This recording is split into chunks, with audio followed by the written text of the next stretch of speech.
Hi everybody, back again. I have another article on the Georgia Guidestones. This one is from thesecrettruthabout.com, and it's similar, but it's got a little bit different information. On one of the highest hilltops in Elbert County, Georgia, stands a huge granite monument engraved in 8 different languages on the 4 giant stones that support the common capstone are 10 guides or commandments. The monument is alternately referred to as the Georgia Guidestones or the American Stonehenge.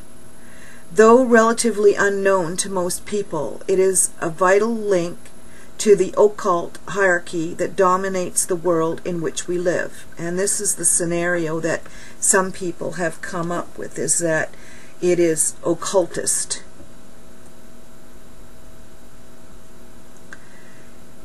The origin of that weird monument is shrouded in mystery because no one knows the right identity of the man or men who commissioned its construction. All that is known for certain is that in June 1979, a well-dressed, articulate weirder visited the office of the Alberton Granite Finishing Company and announced that he wanted to build an edifice to transmit a message to mankind. And excuse my dogs barking in the background. Can you guys be quiet? He identified himself as R.C. Christian, but it soon became apparent that was not his real name. He said that he represented a group of men who wanted to offer a direct direction to humanity. Shh! But to date, nearly 2 decades later, no one knows who R.C. Christian really was, or the names of those he represented. Several things are apparent. The messages engraved on the Georgia Guidestones deal with 4 major fields. 1. Power and the creation of the world regime. 2. Population and reproduction control. 3. The background in man's relationship to nature. And 4. Religion. In the public library in Elberton, I found a book written by the man who called himself R.C. Christian. I learned that the monument he commissioned had been erected in recognition of Thomas Paine and the occult philosophy he espoused. Indeed, the Georgia Guidestones are used for occult ceremonies and mystic revelry to this very day. Dreadfully, only one religious leader in the area had the courage to speak out against the American Stonehenge, and he has recently relocated his ministry. And the message of the Georgia Guidestones is the same as the one from the last article. Maintain humanity under 500 million in perpetual balance with nature. Guide reproduction wisely, improving fitness and diversity. Unite humanity with living new language.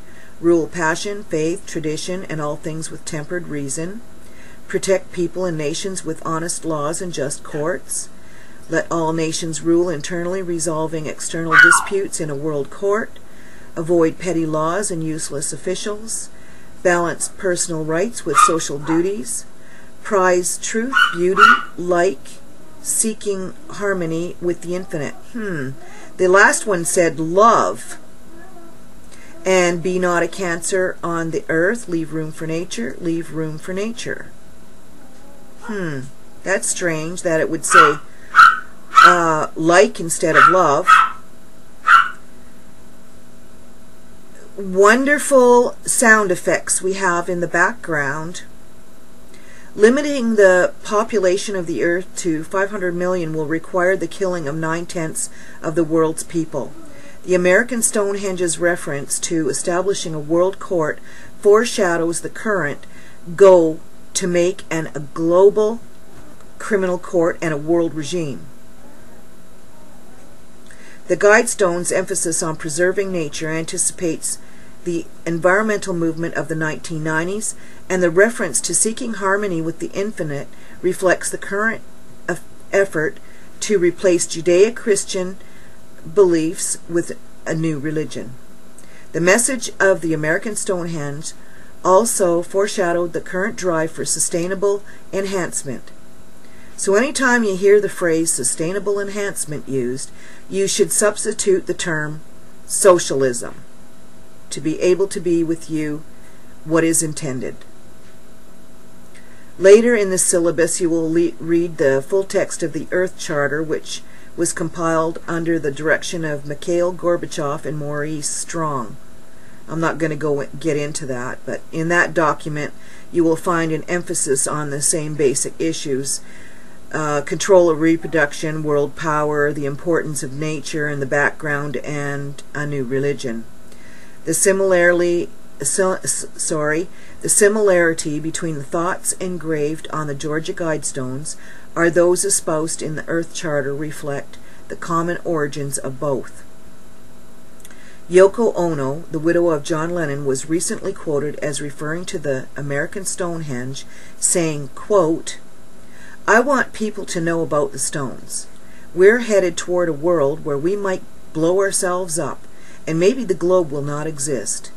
It's a nice time to reaffirm ourselves, knowing all the gorgeous things that are in this country, and the Georgia stones symbolize that." Unquote.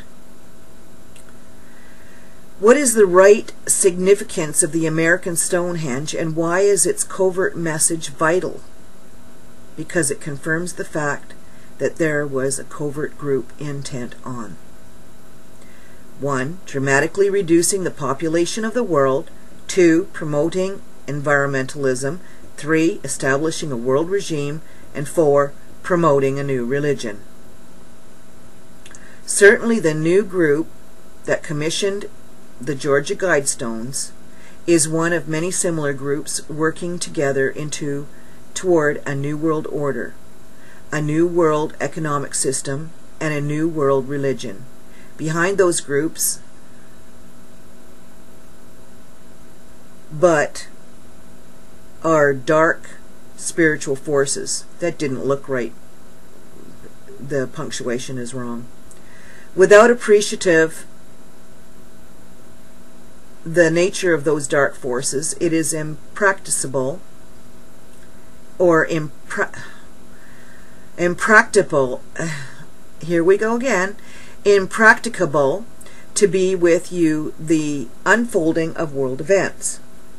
The fact that most Americans have never heard of the Georgia Guidestones or their message to humanity reflects the degree of control that exists today over what the American people reckon. We ignore that message at our peril.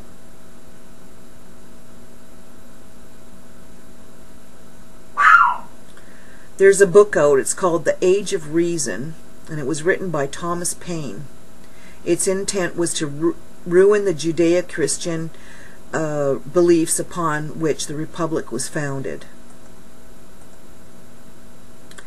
And there's a picture here. It says the hole that you see in the stone was drilled in the center stone so that the North Star could be visualized through it at any moment.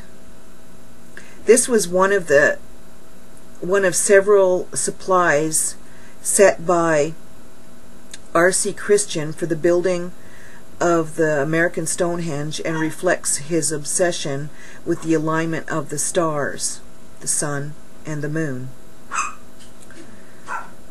Occultists often worship the alignment and movement of heavenly bodies as part of their religious ceremonies.